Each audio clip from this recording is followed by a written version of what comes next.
Meu nome é Guilherme Leite Gonçalves, eu sou professor de Sociologia do Direito da Universidade do Estado do Rio de Janeiro, da UERJ.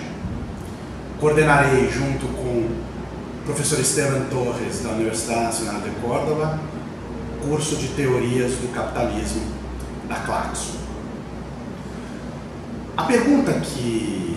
nos orientou à formulação e ao oferecimento desse curso é quais são as possibilidades da teoria social, da teoria sociológica, depois da crise financeira de 2007 e 2008. É muito difícil pensar hoje em um programa teórico sem falar sobre a volta do capitalismo como categoria analítica, sem falar da recentralização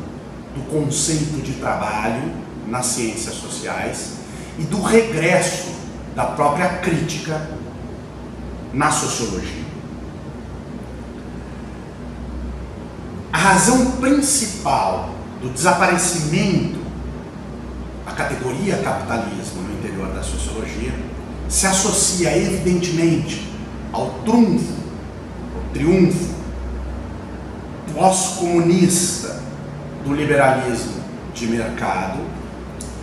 e a relação com aquilo que um artigo de Jürgen Habermas vai chamar de esgotamento das energias utópicas no contexto das ciências sociais.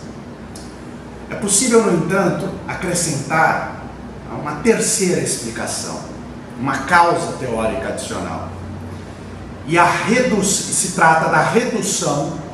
da capacidade analítica do conceito de trabalho e da sua substituição de uma parte de sua força explicativa pelo conceito de interações simbólicas, interações comunicativas. Isso se deu particularmente no interior da história do pensamento social crítico alemão, com o surgimento da segunda geração de Frankfurt, particularmente, sobretudo, com o surgimento da teoria de Jürgen Habermas. Essa teoria, ou se vocês preferirem, o esquema dicotômico habermasiano, interação e trabalho, cancelou a compreensão da relação mútua entre forças produtivas e relações sociais de produção, entre política e economia, e consolidou uma visão binária da teoria crítica, segundo a qual a forma política e o marco normativo comunicativo se separam das produções, da produção econômica, das relações técnicas. O problema central do esquema habermasiano é o reducionismo do conceito de trabalho, que passa a ser visto apenas como uma atividade produtiva e técnica, ocultando, portanto, invisibilizando, portanto, suas dimensões sociais, e também se reduz e exclui, afasta, elimina-se a economia política da teoria sociológica. Para Habermas, a economia política é transformada numa mera teoria positivista da ciência. O resultado desse giro dicotômico, desse giro de tipo habermasiano é conhecido. Os diagnósticos empíricos da dinâmica do capitalismo são eliminados e suprimidos da teoria social, e a sociologia é absorvida por uma sociologia dominante de corte quantitativista. Diante das crises contemporâneas, diante da atual crise do capitalismo, diante da crise política, ambiental, da crise sistêmica do capitalismo, a sociologia e a teoria social não oferecem nenhuma resposta. A proposta do nosso curso é, portanto, resgatar a tradição materialista, tanto latino-americana quanto europeia, resgatar o conceito de capitalismo no interior da sociologia, retomar a categoria analítica, trabalho, reestabelecer laços de intersecção e diálogo com a economia política, para oferecer modelos explicativos da sociedade contemporânea, da sociedade capitalista contemporânea, em um contexto de crise como deflagrado em 2007 e 2008. Para isso, enfatizaremos modelos analíticos que sugerem e indicam relações de interdependência, de entrelaçamento, de integração dialética,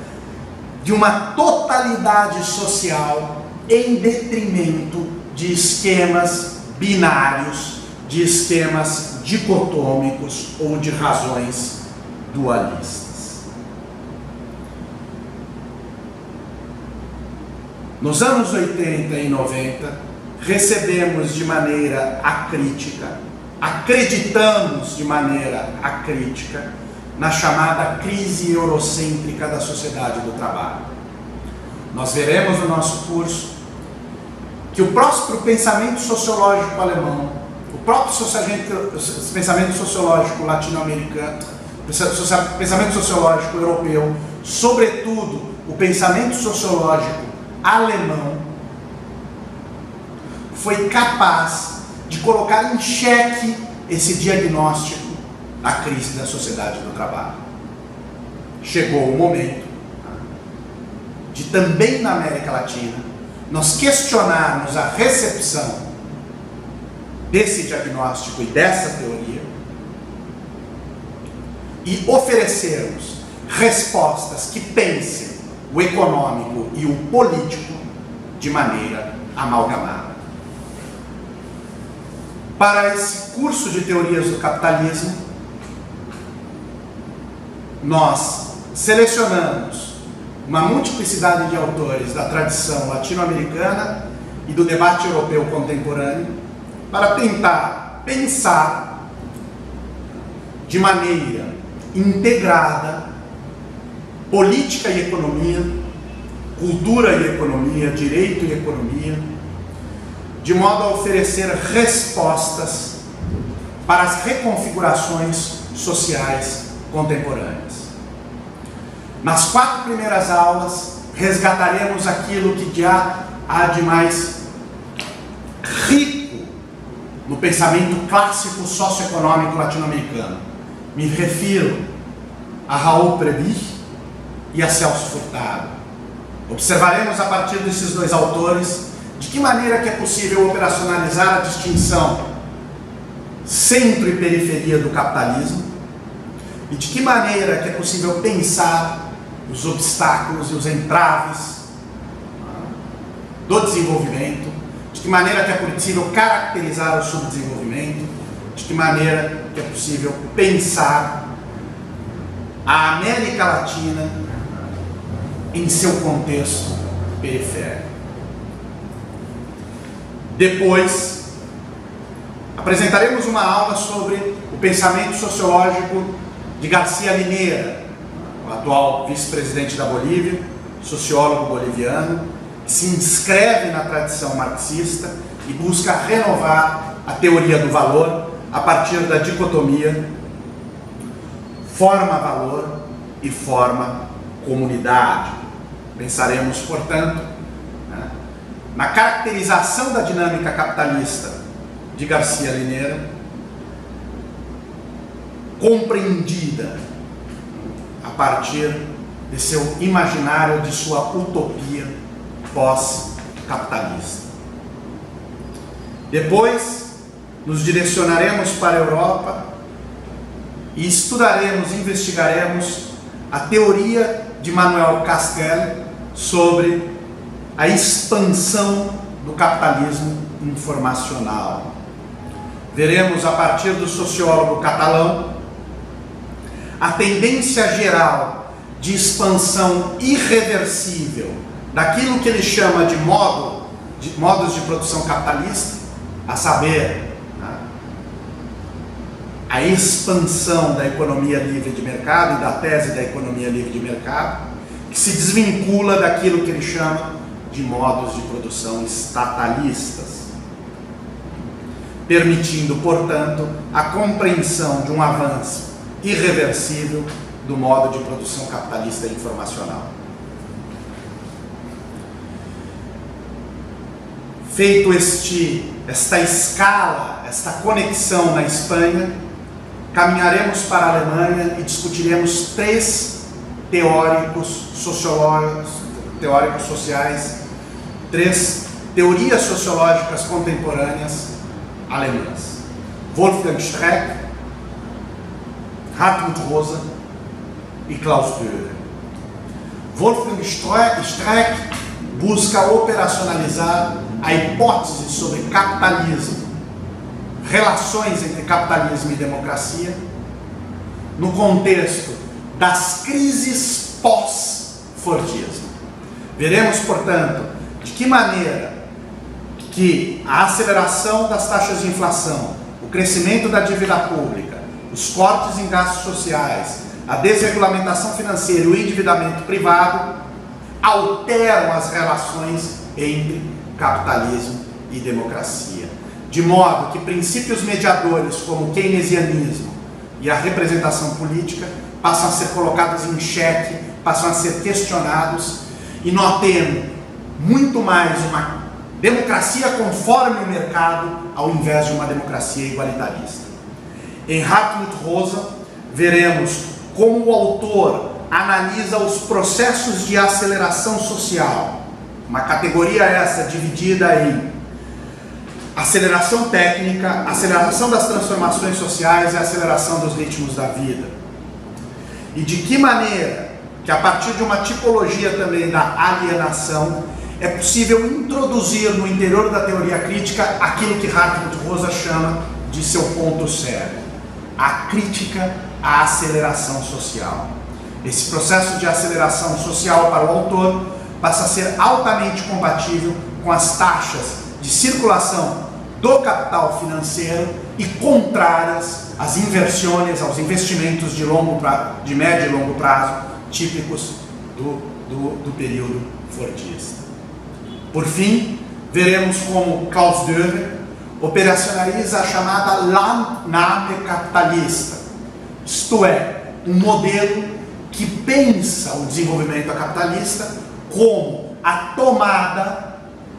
como a mercantilização constante de espaços não capitalistas que permitem, em situações de sobreacumulação, em crises de sobreacumulação,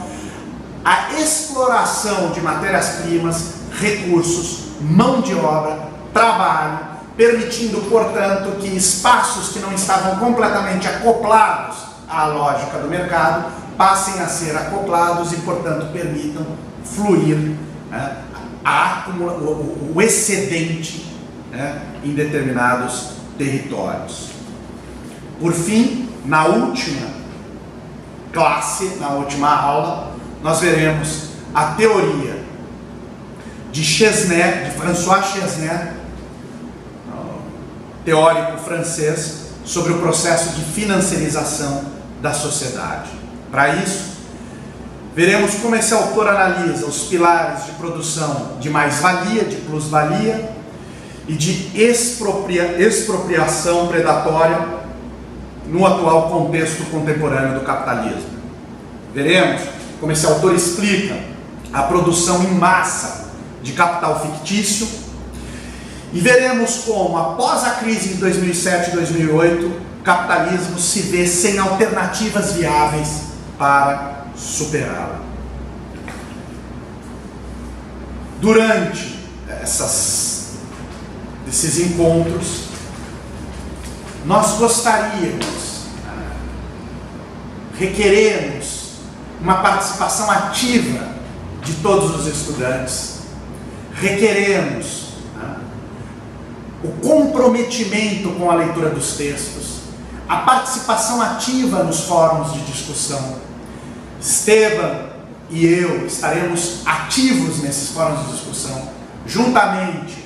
né, com nossos colaboradores, a Tainá Carneiro, com a Bruna Batalha, e gostaríamos de uma interação permanente que tem por base a leitura obrigatória, da bibliografia obrigatória, né, que vai ser o fundamento e a fonte para o bom andamento de todas as nossas atividades. Agradeço a todos pela inscrição no curso e desejo um curso muito bem sucedido, que possa um curso que possa ser rico para ambas as partes, para nós e para todos vocês. Obrigado.